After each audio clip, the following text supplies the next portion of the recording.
Good morning all of you. DLT first year के first batch में मैंने आप लोगों को इससे पहले anatomy and physiology paper second जो था आप लोगों का आंसर फर्स्ट पेपर का जो सेकंड सेक्शन आप लोगों को मैंने बताया था कि दो सेक्शन होते हैं, section A and section B, जिनमें सेक्शन ए था इक्विपमेंट्स के बारे में आप लोगों ने स्टडी किया थोड़ा बहुत। सेक्शन बी जो है आप लोगों का क्या था, human anatomy and physiology, anatomy and physiology, ये आप लोगों का सेक्शन बी था पेपर फर्स्ट का। फर्स्ट पेपर का दो सेक्शन था, ए और बी। ए तो इक्विपमेंट और बी आप लोगों का एनाटॉमी चल रहा है। इसमें से मैंने आप लोगों को ह्यूमन एनाटॉमी क्या होता है, ह्यूमन एनाटॉमी के बारे में मैंने आपको बताया था। डिफिनेशन मैंने दिया था, what is the definition of the anatomy.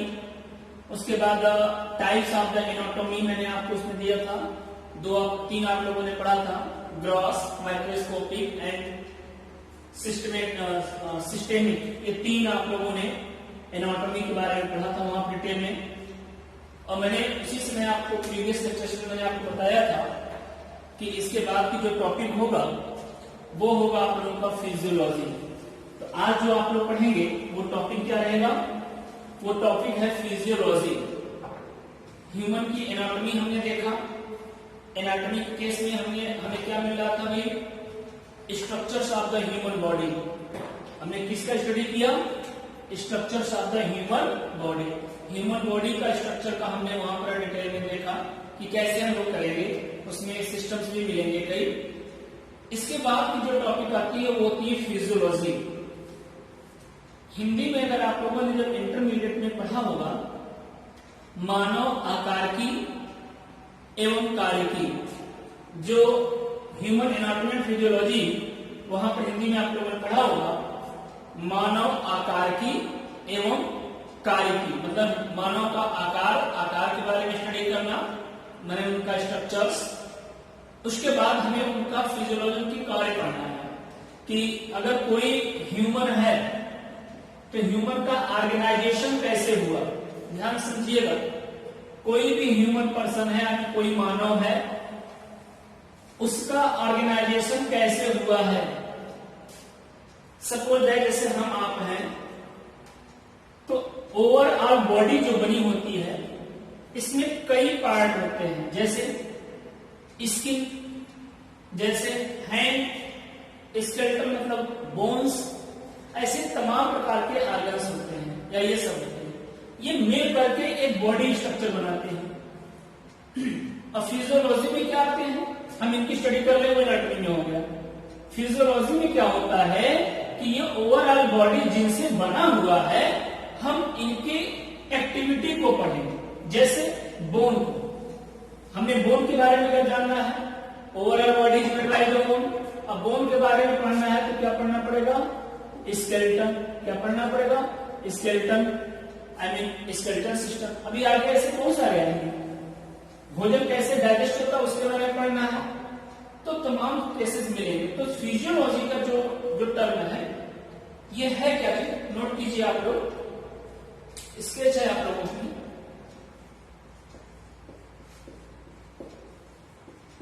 Physiology क्या है, फिजियोलॉजी सुन सकते हैं।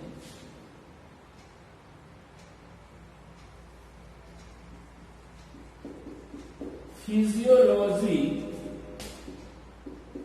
इज द, क्या है ये, साइंस का ब्रांच है। Is the science of life, is the science of life which deals with normal, which deals with, ठीक है, which deals with normal function of the body, normal function of the body. Okay, physiology का definition देखना हो, what is the physiology. तो आपको term है कि physiology is the science. Physiology क्या है, एक साइंस है या वो साइंस है जिनमें हम लोग क्या करते हैं, ऑफ लाइफ। ध्यान देना, physiology is the science of life, जीवन, लाइफ साइंस, इसको लाइफ साइंस भी बोल सकते हैं। एक जीवन विज्ञान है जिसके अंतर्गत हम लोग किसकी स्टडी करते हैं, normal function of the body. ध्यान देना, हम अगर ह्यूमन के केस में ह्यूमन फिजियोलॉजी की बात करें तो ह्यूमन की बॉडी का, ह्यूमन जो बॉडी है, इस बॉडी का नॉर्मल वर्क जो होता है, फंक्शन जो होता है, उसी को हम लोग क्या बोलते हैं, फिजियोलॉजी। जैसे हम आप अपनी लाइफ को पूरी स्पेंड कर रहे हैं, लाइफ है, चल रहे हैं, खा रहे हैं, जो कुछ खेल कूद रहे हैं, तो ये जो खेलते कूदते हैं या हम कोई चीजें खा रहे हैं या चलते फिरते तो क्यों चलते हैं, उसका रीजन, वो एक्टिविटी, इसको अगर हमें स्टडी करना हो तो that is known as the physiology. तो सिंपल से टर्म हुआ, what is the physiology.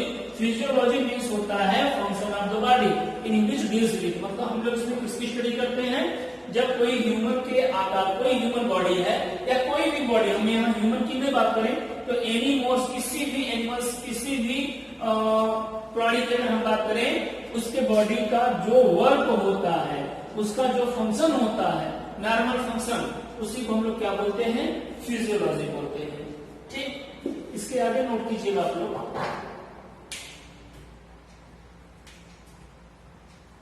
It explains. ठीक, ये क्या करता है, एक्सप्लेन्स करता है। It explains how various, how, ठीक है, various system in body, system in body function together,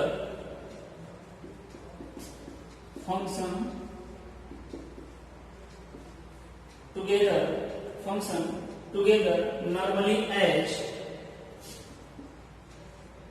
function together normally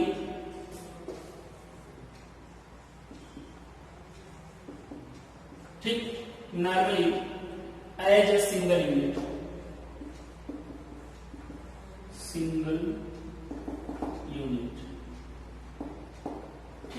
क्या मिला, ये किसको एक्सप्लेन करता है अभी, it explains how various system, आगे मैं अभी समझा रहा हूं आप लोगों सिस्टम के बारे में, how various system in the body function together, कि ह्यूमन बॉडी में जो वेरियस सिस्टम्स होते हैं वे साथ साथ कैसे वर्क करते हैं, normally as a single unit, एक सिंगल यूनिट की तरह, इकाई की तरह। हमारे बॉडी में कई सिस्टम है, कोई भी चीज होता है बिना सिस्टम का कोई भी ऑर्गेनाइजेशन नहीं होता। जैसे हम इस मार्कर की बात करें, स्पेस की बात करें, ये भी सिस्टम है, इन सब में ये सब क्या होते हैं, आपके पार्ट हैं, ये बॉडी, ये एक पार्ट हो गया, ये एक पार्ट हो गया, या यूज कर सकते हैं, ये सब अलग अलग सिस्टम है और सब मिल करके एक बनाते हैं। जैसे ये ढक्कन हो गया, इसकी ये बॉडी हो गई, ये इसकी नींव हो गया, इसके अंदर इंक है, तो वो सब एक अलग अलग सिस्टम है और ये सारे सिस्टम मिल करके क्या बनाते हैं, यूनिट, आई मीन एक अकेला ये बनाया। तो ऐसे ही जो फिजियोलॉजी होता है, फिजियोलॉजी क्या करता है, जो नॉर्मल सिस्टम होते हैं, जितने सिस्टम होते हैं, ये सब सिस्टम मिल करके जो यूनिट होते हैं, इकाई का रूप बनाते हैं, मतलब एक कैसे वर्क करता है, इनकी हम स्टडी करते हैं। ओके, तो एक वर्ड आया है सिस्टम, अभी आगे मैं आपको बताऊंगा सिस्टम कैसे वर्ड आया, कि ह्यूमन बॉडी की अगर हम ऑर्गेनाइजेशन की बात करें, कुल 5 ह्यूमन बॉडी की जो अगर ऑर्गेनाइजेशन की बात करें, कुल 5 लेवल होते हैं। इन्हीं 5 लेवल पर तब जाकर के कोई एक ह्यूमन बॉडी बनता है। तो उसी ह्यूमन बॉडी में आप लोगों को एक मिलेगा, सिस्टम में मिलता है, जिसको आगे सिस्टम बोलते हैं, भी मैं आगे दूंगा। तो फिलहाल अभी आपको इतना जान लीजिए कि व्हाट इज द फिजियोलॉजी का डिफिनेशन क्या है। आपने ये देखा कि फिजियोलॉजी लाइफ साइंस होता है या साइंस है, जिसमें हम लोग इसको स्टडी करते हैं, ह्यूमन बॉडी के फंक्शन को। ये फिजियोलॉजी किसको एक्सप्लेन करता है, ये numbers of the system, body में जो पाए जाने वाले नंबर्स ऑफ सिस्टम्स हैं, इनको यूनिट रूप से इनका जो फंक्शन होता है उनको क्या करता है, ये डिनोट करता है। ठीक,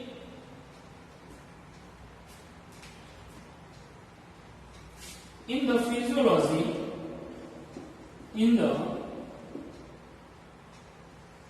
physio, ठीक है, in the physiology various organ systems, in the physiology various organ system include, physiology में वेरियस बॉडी सिस्टम क्या होते हैं, इंक्लूड होते हैं। ठीक है, अब कौन कौन इंक्लूड होते हैं ये देखिए।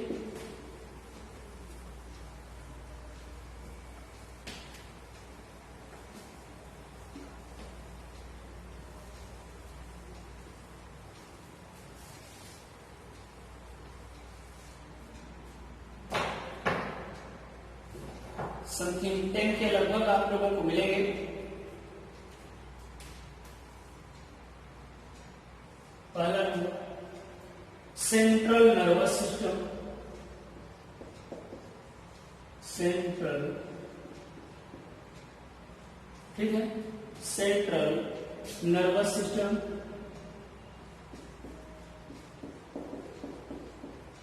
Central nervous system,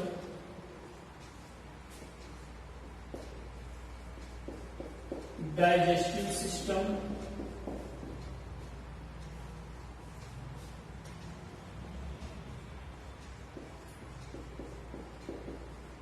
reproductive system,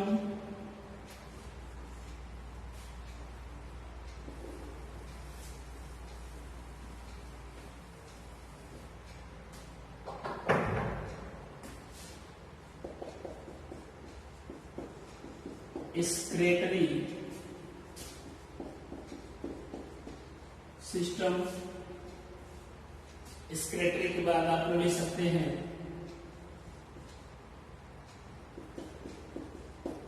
respiration, respiratory system,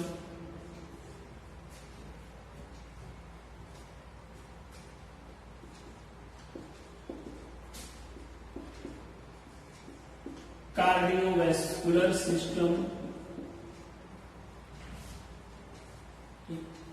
cardiovascular हो गया, क्या मिला, central nervous system, digestive system, reproductive system, excretory system, respiratory system, cardiovascular system, और इसके बाद एक मिलेगा आप लोगों का स्केलेटन, स्केलेटन,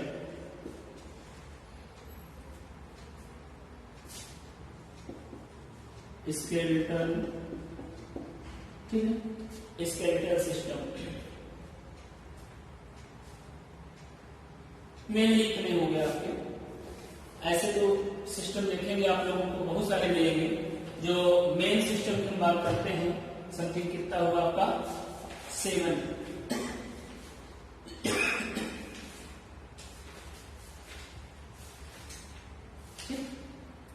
आगे हम लोग देखते हैं। ओवरऑल अगर हम सिस्टम की बात करें, in the case of the physiology, जो आप लोगों को मिलेगा central nervous system, digestive system, और फिर मिला है आप लोगों को reproductive system, excretory system, respiratory and cardiovascular और स्केलेटल सिस्टम। ओवरऑल अगर स्टडी करना है तो ये सबसे पहला वाला ये है। आपको सिलेबस में सिस्टम पढ़ने हैं, मतलब फिजियोलॉजी पढ़ना है आप लोगों को, और इसके साथ साथ में एनाटॉमी भी पढ़ना है। ठीक है, जब भी कोई सिस्टम की अगर हम बात करेंगे तो उस सिस्टम में पाए जाने वाले जितने ऑर्गन्स होंगे उनका हमको क्या पढ़ना पड़ेगा, एनाटॉमी, और उन सभी ऑर्गन्स का क्या पढ़ना पड़ेगा, फिजियोलॉजी। जो पहला टॉपिक आप लोग मिलेगा, जो पहला चैप्टर है आप लोगों का, वो है स्केलेटल सिस्टम। स्केलेटल का सिस्टम का मतलब क्या होता है, कंकाल तंत्र। हिंदी में आप लोगों ने पढ़ा होगा, इसको बोलते हैं कंकाल तंत्र। अब कंकाल का मतलब होता है ह्यूमन बॉडी का ढांचा, जिसके द्वारा ह्यूमन बॉडी बना होता है। तो जब तक कंकाल आई मीन कोई भी बोन की अगर हम बात करते हैं, इस तरीके से एक उसका एक बोन होता है और इसी के ऊपर क्या पाए जाते हैं, मसल्स पाए जाते हैं, और ये फिर क्या करते हैं, बॉडी का निर्माण करते हैं। तो जो स्केलेटल सिस्टम है, स्केलेटल सिस्टम में जब डिटेल में आप लोग पढ़ेंगे तब समझ में आएगा कि स्केलेटल सिस्टम में क्या क्या है। तो स्केलेटल सिस्टम में मेनली हम जो स्टडी करेंगे वो पढ़ेंगे किसका, बोन्स का। ह्यूमन बॉडी में कितने बोन्स होते हैं, नंबर्स ऑफ द बोन, ये आप लोग इंटरमीडिएट में पढ़ चुके हैं। तो नंबर ऑफ बोन्स आप लोगों के यहाँ आएगा, और फिर इन बोन्स का ऑर्गेनाइजेशन कैसे होगा, किस तरीके से डिवाइड होंगे, ये सब पढ़ेंगे। जैसे हम बात करते हैं अपर लिम्ब, लोअर लिम्ब से दोनों हाथ हो गया, दो पैर हो गए, अपर लिम्ब, लोअर लिम्ब हो गया, प्रॉक्सिमल हो जाएगा, डिस्टल हो गया, तो वो सब यूज होंगे जो इससे पहले मैंने आपको बताया था। तो स्केलेटल सिस्टम में आप बोन्स पढ़ेंगे, फिर बोन्स के बाद इसमें आप लोग क्या पढ़ेंगे, जॉइंट्स पढ़ेंगे, इस तरीके से सारे हड्डियां कैसे जुड़ी होती हैं। अच्छा, टाइप्स ऑफ द बोन्स पढ़ेंगे, कितने प्रकार के बोन्स होते हैं स्ट्रक्चर के अकॉर्डिंग। फिर इसी बोन्स की एक्टिविटी भी पढ़ेंगे, किस बोन्स की एक्टिविटियां क्या होती हैं, जैसे वो, और इसी में आप लोगों के सिलेबस में बोन मैरो भी पढ़ना है, बोन मैरो क्या होता है, कैसे ब्लड का फॉर्मेशन होता है, तो तमाम सारी चीजें आप लोगों को स्केलेटल सिस्टम में मिलेगा। तो आप लोग सिलेबस में एक आप लोग स्केलेटल सिस्टम पढ़ना है। इसके बाद जो टॉपिक आएगा वो आप लोगों को सेकंड मिलेगा आप लोगों का रेस्पिरेटरी। ध्यान दीजिएगा, तो जो सबसे पहला ये हो जाएगा, एक आप लोगों को स्केलेटल पढ़ेंगे, दूसरा आप लोगों को डाइजेस्टिव पढ़ना पड़ेगा। इसके बाद क्या पढ़ना पड़ेगा, डाइजेस्टिव सिस्टम। ये नाम से समझ में आ रहा है, हिंदी में आप लोगों ने पढ़ा होगा कि पाचन तंत्र, जो पाचन होता है, डाइजेशन कैसे होता है, हमें इसमें पढ़ना है। अब डाइजेशन में हमारे आपको कौन कौन से ऑर्गन पार्टिसिपेट करते हैं, ओवरऑल ये पढ़ेंगे। कौन कौन से स्टार्ट होंगे, स्टार्टिंग से हमारा आपका होगा माउथ से लेकर के लास्ट क्या हो जाएगा, एनस तक की बात करते हैं। इसको ओवरऑल ऑर्गन हिस्से में आएंगे, माउथ हो जाएगा, ओइसोफेगस हो जाएगा, इसके बाद हमारा आपका पाया जाने वाला stomach, intestine, large intestine, small intestine. तो इस तरीके से होते हुए ये पूरा ओवरऑल ऑर्गन्स जो है, इनके बारे में आप लोग पढ़ेंगे, इनका स्ट्रक्चर पढ़ेंगे, इन सब का स्ट्रक्चर पढ़ेंगे, और इनकी एक्टिविटी या इनका फंक्शन भी पढ़ेंगे, और फिर ओवरऑल बॉडी में इनकी क्या रोल्स होता है वो भी पढ़ेंगे। कैसे हम कोई चीज जो भोजन करते हैं तो डाइजेस्ट कैसे होता है, डाइजेस्ट होता है तो फिर उस चीज को बॉडी में यूज कैसे होता है, I mean digestion and absorption. ठीक है, डाइजेशन एंड एब्जॉर्प्शन, कैसे डाइजेस्ट हुआ और कैसे एब्जॉर्ब हुआ। ओके, मतलब भोजन और पाचन और अवशोषण, कोई चीज हमने खाया उसको कैसे एब्जॉर्ब करता है, वो भी आप लोगों को पढ़ने को मिलेगा। इसके बाद आप लोग पढ़ेंगे रेस्पिरेटरी सिस्टम। ठीक है, इसके बाद आप लोग रेस्पिरेटरी सिस्टम पढ़ेंगे। रेस्पिरेटरी का मतलब होता है श्वसन तंत्र, सांस कैसे लेते हैं, लाइफ कैसे, ये बॉडी कैसे मतलब लाइफ जिंदा कैसे है ये बॉडी, तो वो डिपेंड करता है ब्रीथिंग हो रहा है कि नहीं हो रहा है, आप सांस ले रहे हैं कि नहीं सांस ले रहे हैं। सांसें चल रही है, लोग बोलते हैं सांसें चल रहा है मतलब व्यक्ति भी है। सांस चलना बंद हो जाए, ब्रीथिंग बंद हो जाए तो दैट इज नो मोर, मतलब वो अब नहीं रहा या नहीं है, ये केस आता है। तो जो आप लोग रेस्पिरेटरी सिस्टम मिलेगा, रेस्पिरेटरी सिस्टम में आप लोगों को यही पढ़ने को मिलेगा कैसे ब्रीथिंग होता है, बॉडी को जीवन के लिए क्या रिक्वायरमेंट होता है। सबसे पहले क्या पढ़ेंगे, ऑक्सीजन की बात है, ये कैसे एंट्री करता है, कैसे आउट होता है, ये सारे वर्ड आपको किसमें मिलेंगे, रेस्पिरेटरी में। इसमें भी पार्टिसिपेट करने वाले ऑर्गन्स मिलेंगे। जैसे स्टार्टिंग हो जाएगा हमारा आपका नोज की बात करेंगे, यहाँ से स्टार्ट कर सकते हैं, पूरा ओइसोफेगस हमारा आपका, या मेन जो ऑर्गन्स आएगा इसमें वो होता है आपका लंग्स। तो क्या पढ़ेंगे आप लोग, लंग्स का स्ट्रक्चर पढ़ेंगे, और इससे रिलेटेड जितने भी ऑर्गन्स है, ट्रैकिया, ठीक, वे सब ऑर्गन्स आप लोगों को पढ़ने को मिलेंगे। तो लंग्स का स्ट्रक्चर पढ़ेंगे, इंटरनल और आउटर दोनों स्ट्रक्चर पढ़ेंगे आप लोग, और इसकी एक्टिविटी पढ़ेंगे, ये कैसे वर्क करता है। जब आप लोग रेस्पिरेटरी हो जाएगा, इसके बाद आप लोगों को पढ़ने को मिलेगा कार्डियोवैस्कुलर, ध्यान देना। इसके बाद आप लोगों को मिलेगा बॉडी फ्लूइड्स या सर्कुलेशन या कार्डियोवैस्कुलर सिस्टम। कार्डियोवैस्कुलर सिस्टम से रिलेटेड आप लोग जानते होंगे, ये रिलेटेड होता है हमारे आपके बॉडी में जो ब्लड होता है, ब्लड कैसे फ्लो करता है, पूरे बॉडी में ब्लड कैसे पहुंचता है, आई मीन ओवरऑल ऑर्गन्स में ब्लड कहाँ कैसे जाता है, वो सारा वर्क कार्डियोवैस्कुलर सिस्टम के अंतर्गत आएगा। इसके अंतर्गत मेन काम होता है किसका, हार्ट का। हार्ट के बारे में आप लोग पढ़ेंगे कि हार्ट कैसे वर्क करता है, ब्लड को कैसे पंप करता है और ब्लड कैसे पूरे बॉडी को पहुंचता है। ये ओवरऑल आप लोग इसमें पढ़ेंगे, कार्डियोवैस्कुलर सिस्टम में पढ़ेंगे। इसके बाद आप लोगों को जो फर्स्ट ईयर के सिलेबस में और मिलेगा स्क्रेटरी सिस्टम। स्क्रेटरी सिस्टम का मतलब ये होता है, आपने क्या पढ़ा, बॉडी कैसे बना, फिर आप क्या पढ़ेंगे, कैसे डाइजेशन होगा, फिर क्या पढ़ेंगे, कैसे सांस लेंगे, फिर क्या पढ़ा आपने कि ब्लड कैसे फ्लो होगा, आई मीन सर्कुलेशन कैसे होगा। अब लास्ट में क्या होता है, अगर कोई चीज आपने खा लिया है तो वो क्या होना चाहिए, बॉडी से बाहर भी तो होना चाहिए, डाइजेस्ट हो गया उसको बाहर भी होना चाहिए, तो वो आपका स्क्रेटरी सिस्टम के अंतर्गत आएगा, जिसको स्क्रेटरी में आप लोगों को सभी सब्सटेंस क्या होते हैं, बाहर निकाले जाते हैं। ठीक है, तो स्क्रेटरी सिस्टम की अगर हम बात करें, इसमें मेनली जो ऑर्गन्स पढ़ने को मिलेगा वो पढ़ने को मिलेगा आपको किसका, किडनी का, क्योंकि ये मेन पार्टिसिपेट करता है किसके लिए, स्क्रेटरी सब्सटेंस के लिए। तो कैसे जब बॉडी वर्क कर लेता है, सारे ऑर्गन्स काम कर लेते हैं, तो जो वेस्ट मटेरियल निकालते हैं, वे वेस्ट मटेरियल कैसे बॉडी से बाहर किए जाते हैं, रिमूव कैसे होते हैं, एलिमिनेट कैसे किया जाता है, तो वो सारा एलिमिनेशन का काम किसके अंतर्गत आता है, स्क्रेटरी सिस्टम के अंतर्गत। तो आप लोग क्या पढ़ेंगे, किडनी के बारे में पढ़ेंगे, इसका स्ट्रक्चर पढ़ेंगे और इसका क्या पढ़ेंगे, फंक्शन पढ़ेंगे और इससे रिलेटेड होने वाले डिसीज पढ़ेंगे। जितने भी सिस्टम आप लोग पढ़ेंगे, सभी सिस्टम से रिलेटेड डिसीज आप लोगों का मेन है, जिससे कि आप लोगों को पता चले कि लैब में क्या टेस्ट लगाना है। जैसे किडनी से रिलेटेड जो डिसीज होगा उससे रिलेटेड कौन कौन से टेस्ट परफॉर्म किए जाएंगे, डाइजेस्टिव सिस्टम से अगर उसमें कोई बॉडी में कोई प्रॉब्लम्स आ रहा है, डाइजेशन में प्रॉब्लम आ रहा है, तो उससे रिलेटेड कौन से टेस्ट परफॉर्म कराए जाएंगे। इसी तरह से कार्डियो का, इसी तरह से रेस्पिरेटरी का है। तो सभी का डिसीज मोस्ट इंपॉर्टेंट है। इन सभी सिस्टम में क्या डिसीज हो सकते हैं और उस डिसीज में क्या टेस्ट परफॉर्म किए जाते हैं, ये भी आप लोगों को बताया जाएगा। तो फिलहाल यह मिला आप लोगों का स्क्रेटरी सिस्टम। तो ओवरऑल इतना आप लोगों को फर्स्ट ईयर में आप लोगों को पढ़ने हैं।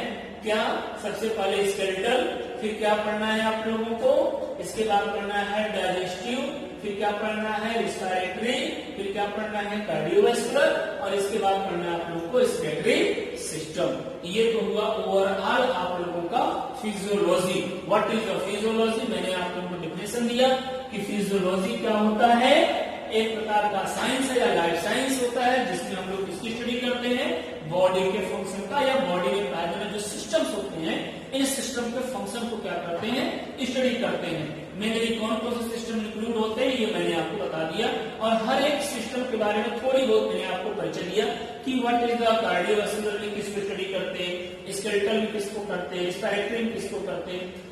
ठीक इस तरीके से ये आप लोगों का टॉपिक समाप्त हुआ।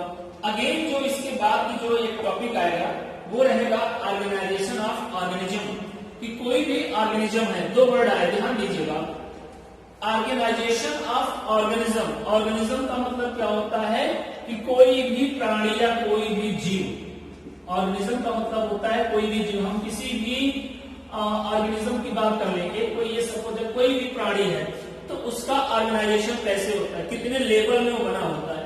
यह टॉपिक आप लोगों को अगले लेक्चर्स में रहेगा, तो वहां से आप लोगों को मैं स्टार्ट करूंगा ऑर्गेनाइजेशन ऑफ द बॉडी या ऑर्गेनाइजेशन ऑफ द ऑर्गेनिजम्स। और एक वर्ड पढ़ेंगे आप लोग, सेल और टिश्यू। सेल के बारे में आप लोग पढ़े भी हैं, इंटरमीडिएट में बहुत अच्छे से पढ़े हैं। यहाँ पर सेल के बारे में थोड़ी सी डिफिनेशन होगा और उसके बाद टिश्यू के बारे में होगा। फिर ओवरऑल आप समझ जाएंगे कि कैसे भी कोई भी ऑर्गेनिज्म कैसे बनता है। Thank you, all of you.